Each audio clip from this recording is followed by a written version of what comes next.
Kaya meron tayong mensahe na sourcing conflict. Sa kamalian na ginagawa, doon lilitaw kung ano yung ilalapat na mabuti para mapabuti ang ating pong, lalo na sa pamilya. Amen? Amen. So yun po yung pilihan, mga kapatid. Maaari hindi natin makita sa scripture, pero kung titingnan mo yung identification, yung definition ng salitang Berean, mga kapatid, sila yung nagsasaliksik, sila yung mga truth seeker. Amen? At hindi basta-basta humatol. Si Pablo, nung siya ay pumunta sa lugar o sa iglesia ng Corinto, ang sabi niya, pakinggan niyo ako kahit ang tingin niyo sa akin ay mangmang ako sa inyo. Pakinggan, pag-iisan niyo ako. Yun po ang isang ugali ng Berean. Hindi po siya palahatol. Amen. Amen? Ang danger mo ngayon, lalo na pag hindi natin aral, hindi po kaugalian ng isang iglesia, meron na kaagad separation sa kaisipan. Pero ang espiritu o may attitude ng pagka-Berean, inaalam po niya, mga kapatid. Kasi bakit? Ang attitude ng pagiging Berean, ang habol niyan walang iba kundi yung katotohanan. Hindi po yan kampi-kampi. Hindi po yan, ay, ang amin pakinggan lang yung grupo namin. Hindi po yan, kasi pag ganyan ang ating po mentality, biktima po tayo ng espiritu na gumagapang na ini-expose ni John de Galabe sa Book of Revelation. Nag-uumpisa lang sa deeds, tapos nagiging kalagayan na ng isang tao, nagiging nature na ng isang tao hanggang nagiging nature ng isang iglesia. Ay hindi po yan ang itinuturo. Kaya kung titingnan nyo si Jesus Christ, wala na sa ikapitong iglesia. Dahil sa espiritu na yan, na nagkaroon ng pagkabahabahagi, nagkaroon ng pagkakampi-kampi, at ang tao ayaw na talaga niyang lumakad sa dagdag ng pahayag ng Diyos at nagiging kontento na lang. Amen? Kaya tayo, mga kapatid, kung bakit lumitaw ang mensahe na ito. Actually, noong sa denomination pa ako, since ang conversion ko, 1997, meron ako narinig ng Berean, yung mga Baptist. May grupo na Berean. Hindi yan dito nag-umpisa sa Manaliti. At maging yung kapatid ko na Baptist, na nag-aral talaga ng talagang nag-doctorate, minimension niya yung pagiging Berean. Sabi niya, Gard, kasi tawagan namin Gard, magiging Berean ka. Hindi niya alam na yun na i-teaching natin dito. Pero pinapakinggan ko siya, magiging Berean ka, alamin mo yung aral ng Baptist. Yes! Mga kapatid, kaya kailangan unawain natin ang tinatawag na paano makilala o paano makilanlan ang isang Berean na may ugaling pagka-Berean. Amen? Amen. Ang binibigay ng Diyos sa atin ng mensahe, kung saan tayo lumago, kung saan tayo ginamit, pasalamatan natin yan sa Diyos. Why? Ginamit sila sa atin. Pero hindi na doon tayo tumubos. Ang focus natin sa Word. Kaya nga, ang Berean, sinasaliksik talaga niya eh. Kinukuha niya ang bawat puntos, kinukuha niya ang bawat katotohanan. Kasi karagdagan ng pananampalataya yun. Sa atin pong paglakad, sa atin pong kapanahunan. Kaya, ang ultimate worship sa Diyos, mga kapatid, in spirit and in truth. Hindi po sa samahan. Amen. Yun po ang ultimate worship natin sa Diyos, na ikaw, ako, beyond tayo, nakita na tayo ng Diyos, na tayo ay magiging kaisa niya sa salita. Yun po yung mga Berean eh, na ang pagkain ay ang katotohanan. take note po, sa progressive, yung Berean ay bahagi ng mensahe ng napapanahon. At hindi lang yung mga kapatid, yung pagiging progresibo.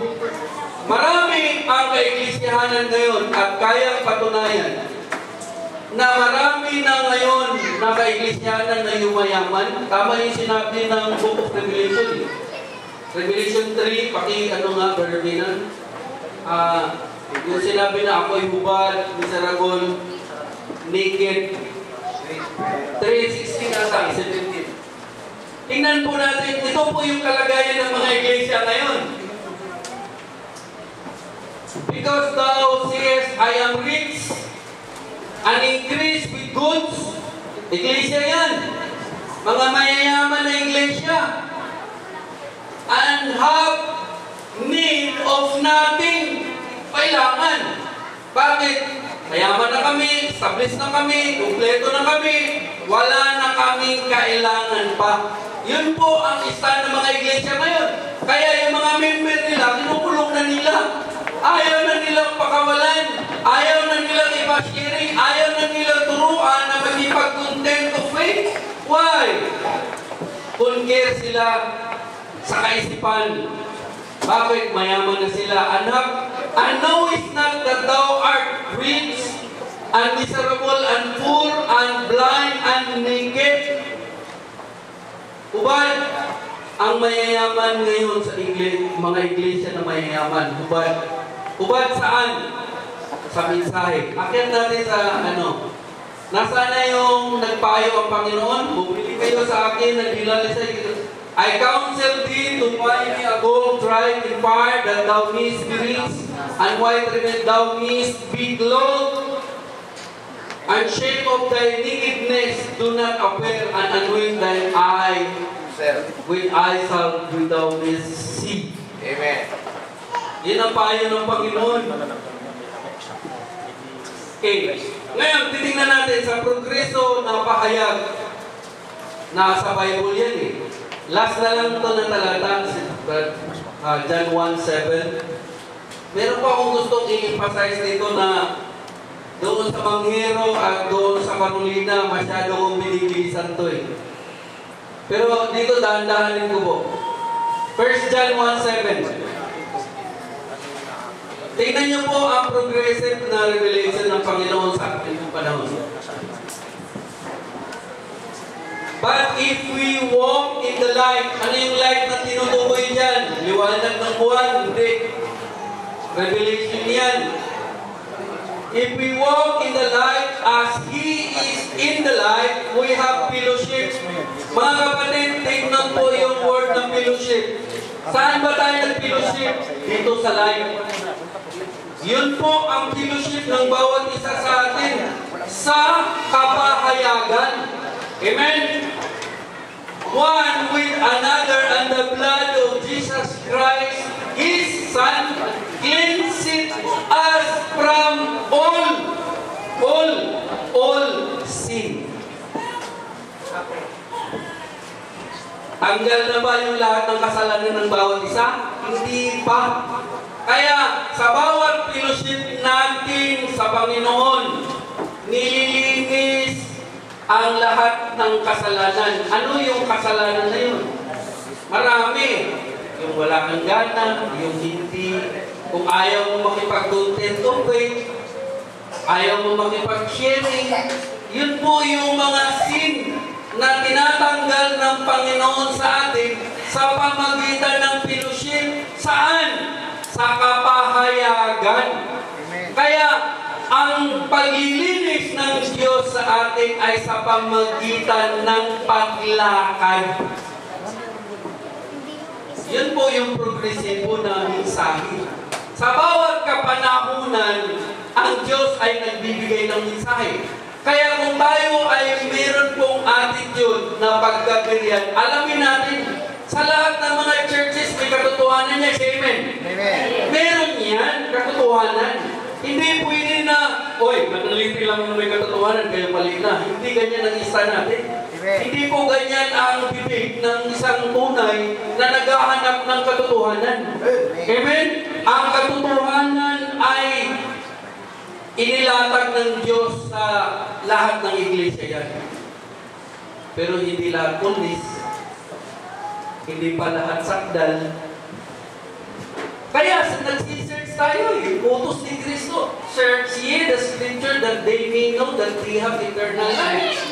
Ngayon, sa progreso na pahayag ng Diyos, yung mga membro ba natin, tinuturuan ba natin na mag-search?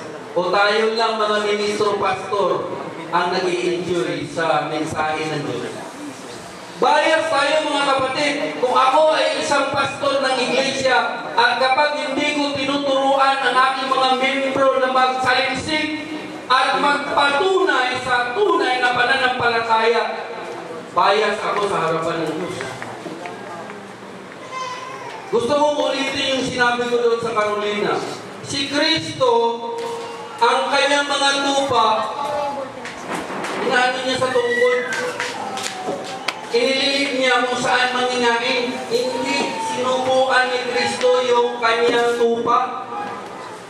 Ginay po niya kung saan mangingangin. Kailangan mga kapatid, kung tayo ay tumakbo na sa pahayag ng Diyos sa ating pong panahon, dapat turuan natin, yun yung concern ko. Yun yung tayuan ko na nakita ko sa Diyos, hindi din sa manaliti. Sa Bible, nakita ko yun mga kapatid. Kaya kong tayuan yan na yun ay mensahe ng Diyos sa atin. Naturuan natin ang ating mga membro na kumain. Eh, pastor lang yung nagsisigaw, napuputol yung ugat litid sa liig sa kakasigaw ng katotohanan. Tama naman yun eh. 1 minute. Kaya ini-encourage ko mga kapatid, tayo na manggagawa. Turuan natin sila ng mangingain din. Kasi yun yung mensahe ng Diyos sa atin kung panahon. Huwag po natin ikulong sila sa sistema. Sabi ng Bible, di ba? Teaching the doctrines and the commandments of men. Ano ibig sabihin? Aral na ng tao yun. Pag nasa katotohanan yun eh. Totoo naman yun eh. Inaaral niya eh. Pero pag ikulong na niya ang tao at hindi na niya dalhin kay Kristo, magiging teaching and doctrines and the commandments of men. Ang layunin ng Diyos kung bakit nag-raise up siya ng mga pastor, maggagawa, ministro, para ang bawat isa ay dalhin kay Kristo, hindi dalhin sa pastor. Kaya si Pablo, meron na siyang bilin dyan eh. Ako ay naninibugho na baka kayo din ay madaya sa inyong walang malay na pag-iisip. Kung paano si Eva ay dinaya ng ahas, kayo din na yung walang malay na pag-iisip ay matukso rin. So, yun po mga kapatid, as the believer, kaya ko pong tumayo na ang mensahe na sinasabi ko ay nakita ko sa Bible.